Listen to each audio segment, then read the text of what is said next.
Hello everyone, welcome to today's video. So today I'm going over a recent report.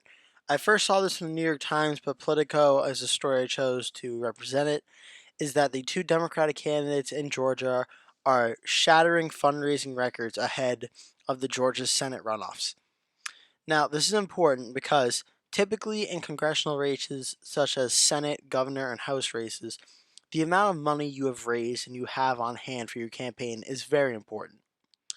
If you're whether you're a politics I don't know the word, but like politics like student, or whether you know a lot about politics, you know that the more money you have as a candidate, the better. Because the more money you have means the more opportunities you have to do campaign events, to do television commercials, to do computer ads, to do you have basically more options. And you want to have the most money in a race because that means you have the most opportunity. Now, just because you have the most money doesn't mean it translates to more votes, but it gives you more of an opportunity to reach out to the voters, to the audience.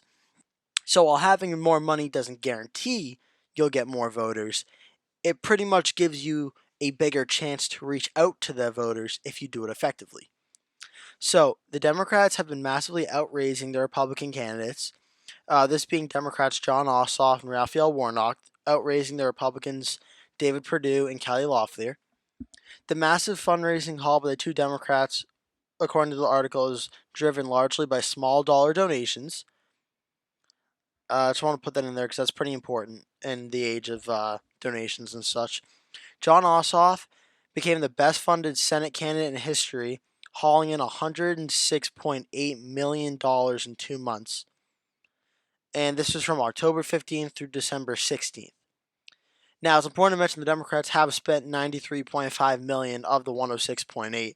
So, quick math: 93, 103, that's 10 million, plus 3 is 6 million. So, $13 million Democrats have on hand.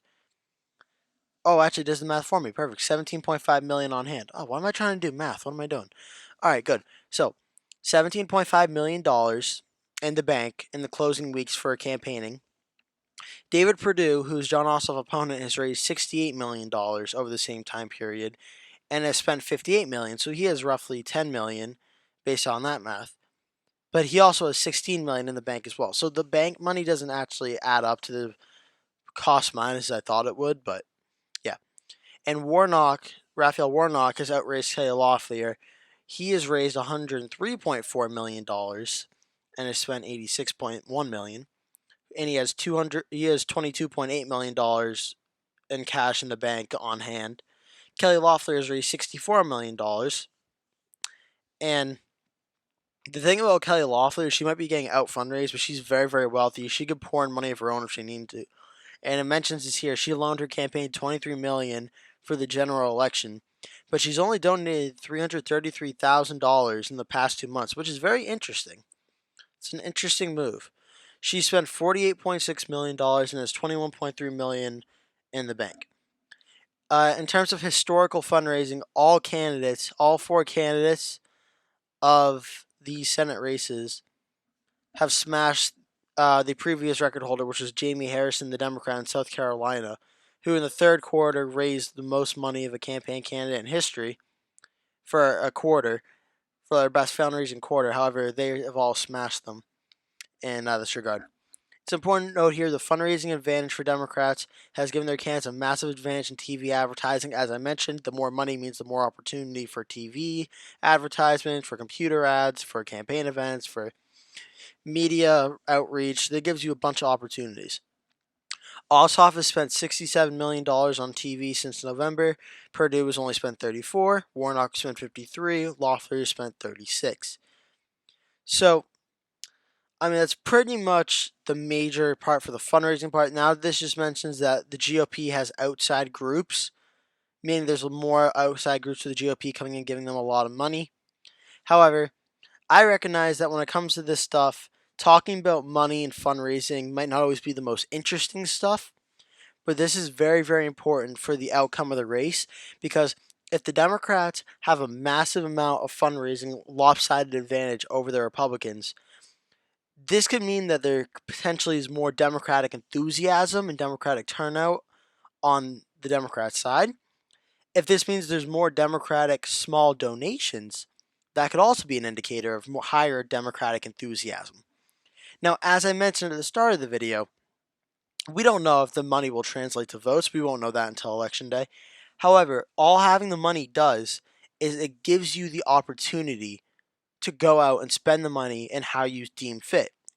John Ossoff has been reporting he's been using a lot of that money on TV ads, which is a very big and very effective way of reaching out to voters.